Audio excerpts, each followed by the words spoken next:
part of our growth strategy uh, at the time when other Segway dealers, in particular, decided that this wasn't the right model for them.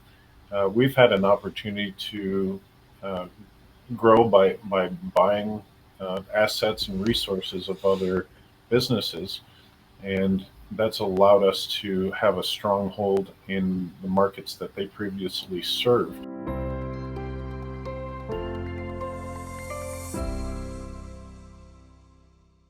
Hi, and welcome to the 91 Day Success Podcast. I'm Jonathan, and today I've got the pleasure of speaking with John Smith. John actually is an expert in the e mobility solution space and owns multiple companies in that area. And I'm going to let him share with us today a lot about what that space means, why it's such an exciting space to be in right now, and also share some of his wisdom and stories that he's learned over the years as he's built just an amazing group of businesses in that space. So, John, welcome. And can you kind of give us start with kind of a 30-second elevator pitch of who's John, and talk to us about your businesses in the e-mobility space? Yeah, thank you, Jonathan. I appreciate you including me on the podcast today. So, uh, I started this whole career in the automotive industry, and I quickly realized that there was a need for last mile transportation and micromobility. And so, my wife and I did a quick Segway tour back in 2010, and I was passionate about the product from day one. And that kind of turned into a love of how we can bring mobility solutions to our customers. And we've added segways and electric bikes and scooters and go karts and mopeds. So we not only provide fun recreation products, but we've also been able to start to reach the public safety community and help them with their transportation needs, and that's turned into quite an expansive operation, and we're excited to be in this space. Well, that's great. I know you've got multiple businesses again across the country from various aspects, and I'll let you explain some of that. In particular, the two dealerships, the one in Michigan and one in Florida. I know my experience with e-mobility really is limited to having rented some Segways when I was on vacation a couple years ago and doing one of those Segway tours that you talked about. And I know I was just amazed at how effective of devices I thought they were for getting around, and that I can only imagine as you talk about the public safety sector in particular, about how much those devices can help their staff get around, whether it do crowd management or event management or just working their beat. Can you share a bit about what value do those e-mobility solutions bring to that sector, and how do they help our public safety officials and stuff do their jobs better? Yeah, thank you. So what I see in the public safety space is, of course, a need to connect, engage with the community, right? And so we've all heard a lot of the news stories, and what we're seeing is this increased reaching out and connective tissue between community and public safety. And so these tools, segways and electric bikes and trikes, are all products that we sell and service and support, allow police and fire EMS to engage. They are not in a vehicle; they are out in the public on these devices, and it really gives a way to start a conversation, to be authentic and within the community. And so that's been a great tool to help foster some of those relationships and really support those who are supporting our community. And meanwhile, they still have a chance to opportunity to respond and do their day job, because the equipment allows them to quickly respond to an emergency and still carry out their much needed day to day operations. Now, I know that the mobility solutions have expanded far beyond the Segway that I referred to and that you mentioned as well. Can you tell us a little bit about? I know Pedigo is one of the main companies that you work with as well. Can you tell us? I guess I've seen the electric bikes, I've seen the Segways, but I know there's so many different mobility solutions out there. Can you tell us a little bit about those for those of us that maybe aren't as familiar with what options exist and what type of transportation or mobility exists there? Yeah, thank you. So we do.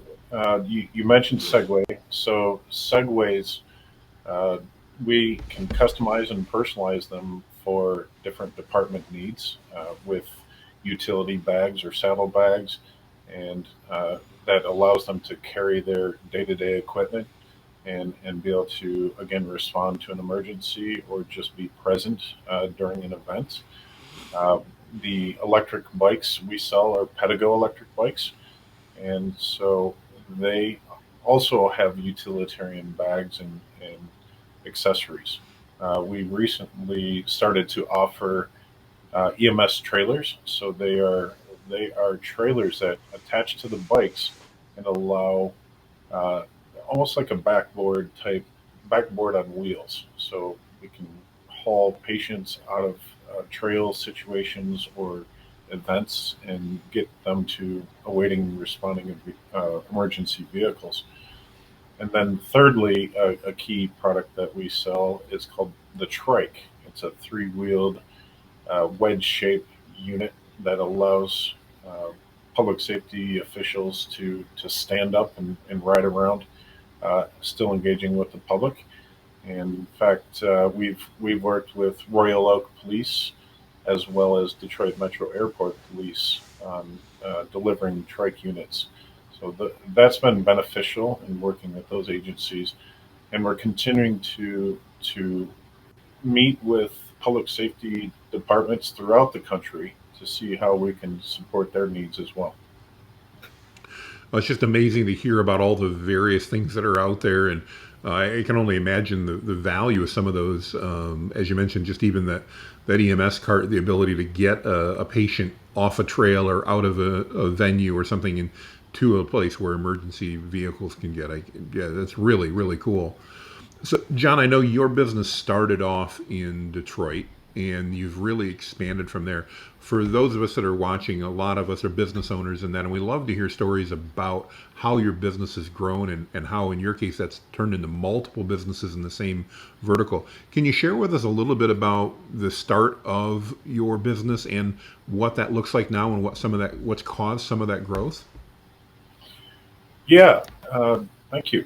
So, I, again, the start of our business was in 2010. Again, just from a little tour operation, and it's amazing how opportunities present themselves. Where one of my customers who rented said, "Where can I buy these Segways?" And I didn't have an immediate answer, but I knew that I was going to help him solve his problem. And so I said, I can help you purchase those." And we then found out how we could help him purchase those after the fact. So that turned into just helping customers solve their needs, solve their problems, and that's been our philosophy all along: is how do we help solve problems. And as we've continued to migrate and we see key trends of uh, electric mobility solutions, the auto industry has brought us great battery technology, and um, again the trend of the need for connectivity within our community. I think those two key trends have aligned well with our business growth. So as we continue to offer last mile and micro mobility transportation solutions, and some of these trends emerging really have allowed us to grow, but more importantly, been able to support our customers and their needs. Well, it's been great to see some of that. Tell us a little bit, if you would, about the different businesses. Now, I know you've got, and I don't want to misrepresent here, but I know you've got aspects that deal with Segway, and you've done a lot. If I'm not mistaken, you're the largest Segway repair facility in the United States, I believe. I know you do a lot with Pedigo and some others as well, and you've got locations, I believe, in Detroit area and Orlando area, if I'm not mistaken. Am I more or less correct on those? Yes. So we are based both in near Detroit, uh, in the town Walled Lake, Michigan. It's about 30 miles northwest of Detroit. And ironically, in Florida, Mount Dora is roughly 33 miles northwest of Orlando. So we are serving both Central Florida and Metro Detroit in location, but we do have customers throughout the country. And on the Segway side of our operation, we have become the largest repair dealer and advanced repair dealer. We own two of three in the country that can do this advanced repair of Segways, and so that's made it very beneficial to support tour companies uh, and police departments and individual owners of Segways. It's of course it's a very niche audience, but because we cast such a wide net, we're able to serve customers in every state of the country so far in doing this business. Uh, on the Pedigo side, we have a more localized within our trade areas, closer to our respective dealerships, and so we typically do business with our bikes in those local areas. Um, but we've also found a way to um, increase our offerings by offering a Segway Easy Ship program, and that program allows customers to receive an official Segway box to pack their needed re- repair needed items in it, send it to us, and then we will fix them and ship it back. So we've made it convenient for customers to engage with us, and that's allowed us to serve customers in remote places and various places throughout the country, even Alaska and Hawaii. Oh, wow, that's really cool. Well, Yeah. John, one of the things you mentioned, and certainly something I enjoy learning about as I talk to business leaders across the United States on the podcast, is niching down and finding a niche or niche, however you say that word, but finding one that works for you. You really have defined a very specific niche with what you're focused on. How do you think that has helped you become an expert in that, as well as how do you think that's helped you nationally gain a recognition because of that expertise? In other words, has that niching down been beneficial? Yes, it has. So part of our growth strategy uh, at the time when other Segway dealers in particular decided that this wasn't the right model for them, we've had an opportunity to uh, grow by buying assets and resources of other businesses, and that's allowed us to have a stronghold in the markets that they previously served. So then, if we buy a business in out west, then suddenly we have customers that had been doing business with them prior.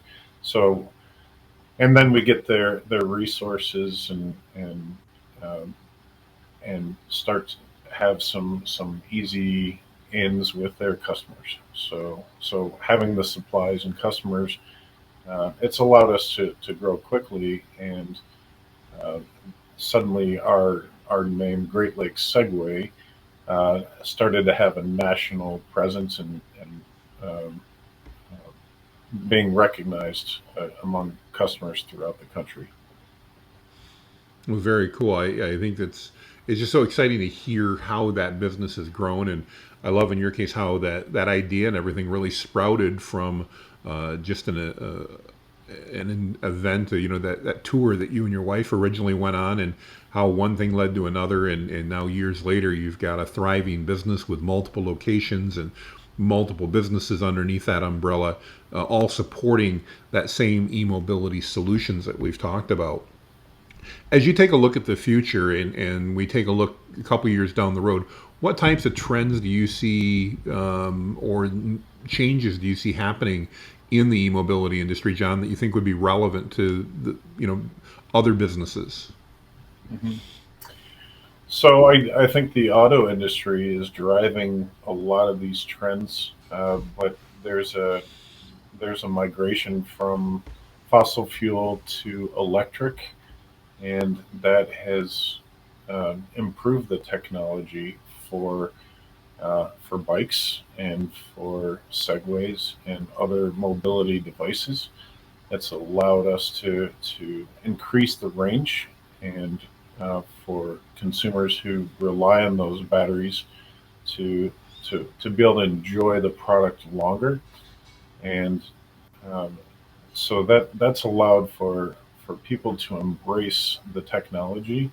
And we definitely are seeing a lot of people buying electric bikes uh, that didn't even consider it a couple of years ago, and it quickly uh, changed the landscape of how people are riding bikes, and uh, enables seniors who um, are needing a little assist can ride 60 miles and use the pedal assist and the throttle to get them around further.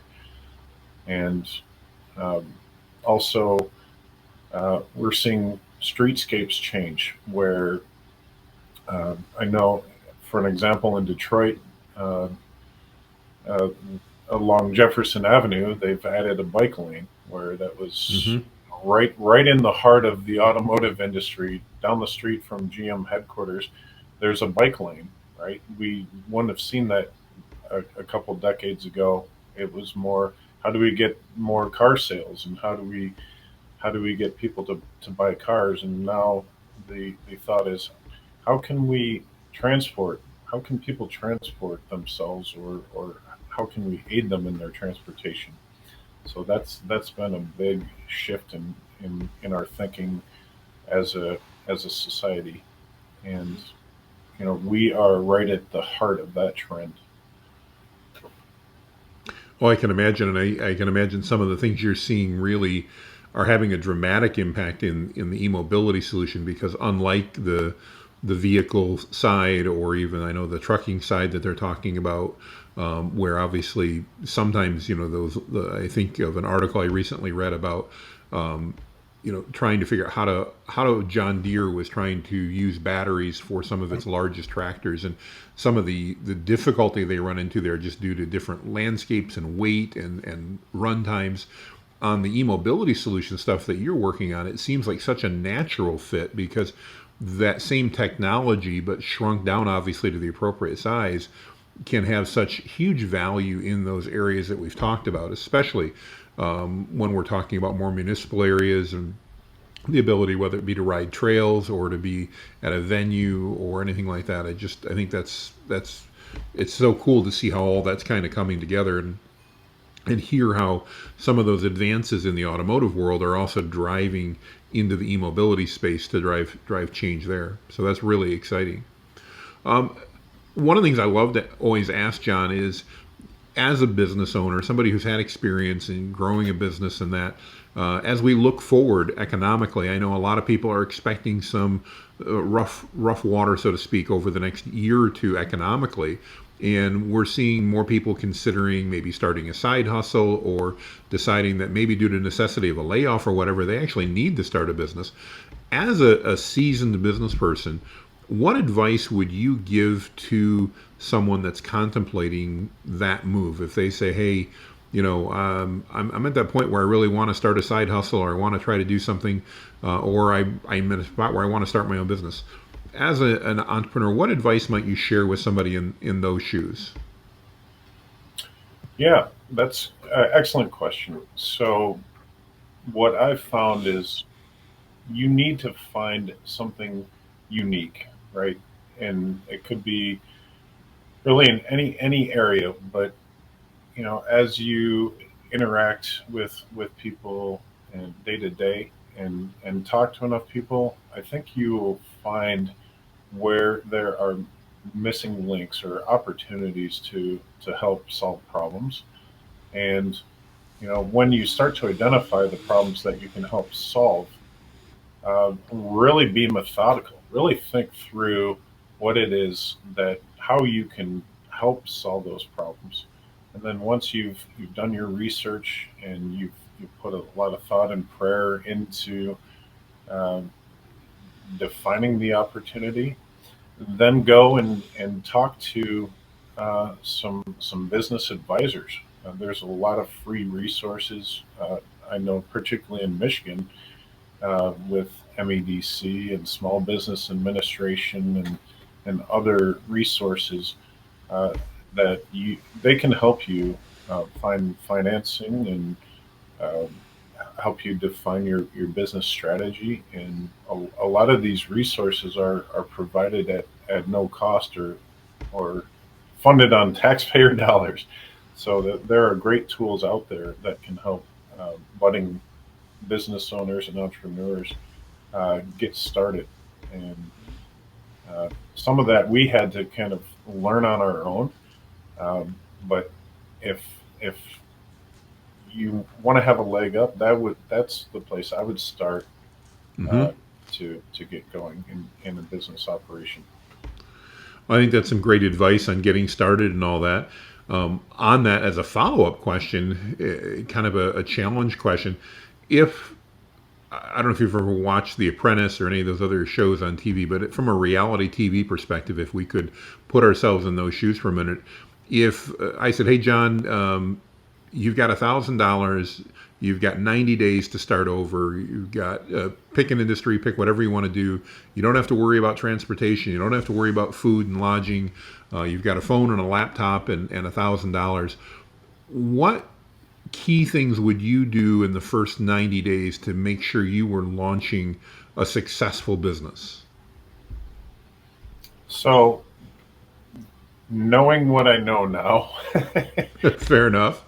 I would take some of the advice I shared on the previous question because Okay.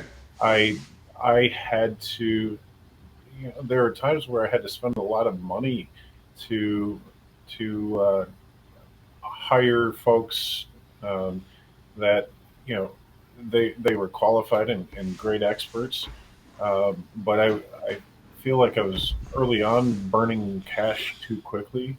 And Sure. what you don't want to do is get in debt quick, right? You want to utilize the resources that you have, and so some of those free resources allow you to really define and anytime people ask me if I should start a business, I try to talk them out of it because I know if they are persistent and resilient enough, then they're gonna see a way to make it work.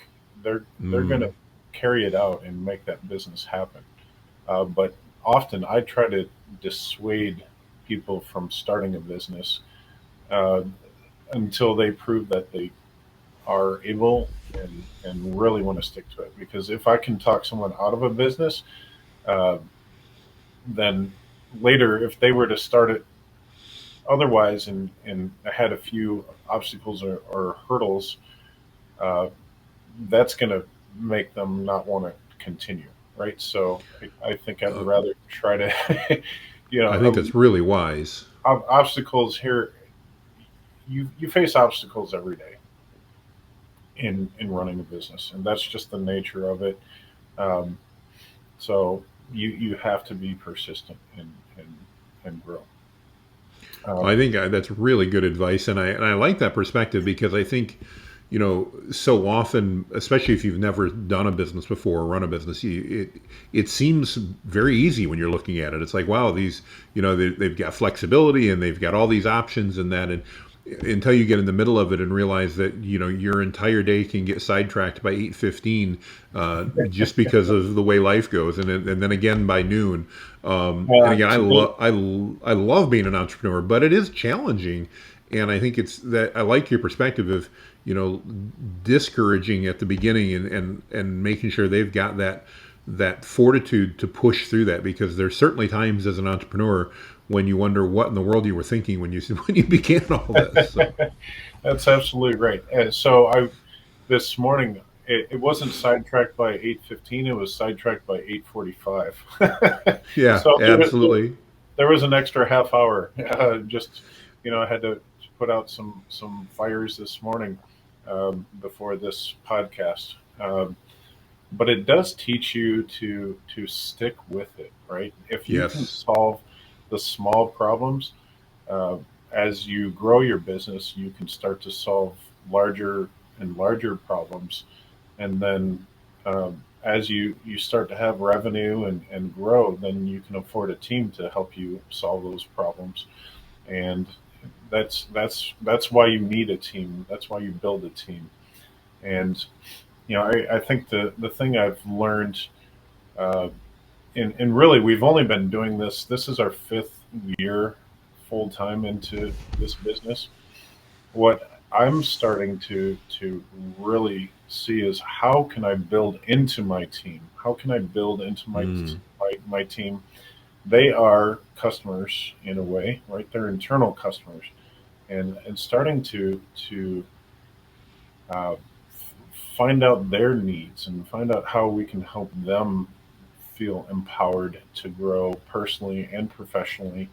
And that just that adds to their character and their abilities. It makes them more marketable if they choose to move on after working with us. And so I'm starting to see that side of it. How can I empower my team to be the best version of themselves? And that becomes the win-win situation. We've been able to give back to our staff and our community, and really see people grow. And meanwhile, all that allows me to grow my character and leadership at the same time. Great perspective, John. I really appreciate that. Well, as such, I want to thank you for your time today. I know you've got a lot going on, and I know as we've talked in the past, there's always more to do in a day often than there is time. So thank you so much for taking time out of your day to share with us today and share your story. Let me just ask one final question. As people, let's say someone's out there and they're interested in learning more about these various solutions that exist. We'll put your website up and information like that. But what's the best way for them to find out? Is it to look for a dealer in their area? Is it to contact somebody like you that has a national presence in many ways? What would you recommend to let's just say there's a public safety official, or even just a somebody who wants to start a tour company up there. What should they do next to learn more about how you and your industry can help them? Yeah, thank you. So yes, it would be our website, or contacting us on our website. There are phone numbers for engaging. We have helped many budding business owners, entrepreneurs start tour companies. So they'll buy a fleet of machines from us, uh, as well as bike rental programs. So Oh, I hadn't thought of that. we've sold fleets of both, and that's allowed people to start to make their own source of income, and really I can impress all the things that I've learned along the way onto them, and hopefully that gives them a leg up in the process. So we've done some consulting to support uh, these tour providers, police departments. Yeah, we engage with them. We give them advice on how to find funding through grant programs, or getting it through forfeiture funds, or other homeland security type uh, financing programs. So yeah, we've helped police departments and fire departments, etc., find tools and resources that allow them to be successful in getting the equipment that they need. Awesome. Awesome. Well, again, John, thank you so much for your time today. I appreciate it. And I know as we were talking earlier, I'm sitting in Florida today and you're in Michigan. If we happen to cross paths as you head down to your Orlando office, I'd love to catch up with you as well and see you again in person. It's been wonderful to chat with you this morning. Again, thank you so much for your time. Yeah, thank you, Jonathan. I appreciate your time, and yeah, I'm glad you get to enjoy the sunny weather because Michigan is we're probably sub 20 degrees here today, so I'm sure you're enjoying the 70 to 80 degrees there. So After nearly 50 years in Michigan, it's in the winter. I'm really glad to be spending this particular February in Florida. So no doubt about that. So yeah, all right. Well, thank you everybody for joining us. We really do appreciate it. I'm sorry, John, I cut you off there. Go ahead. no, I was just saying I try to join you as soon as I can get in that warmer weather. Oh, I look forward to it. Everybody have a wonderful day. We'll talk to you on the next episode. Bye-bye. Thank you.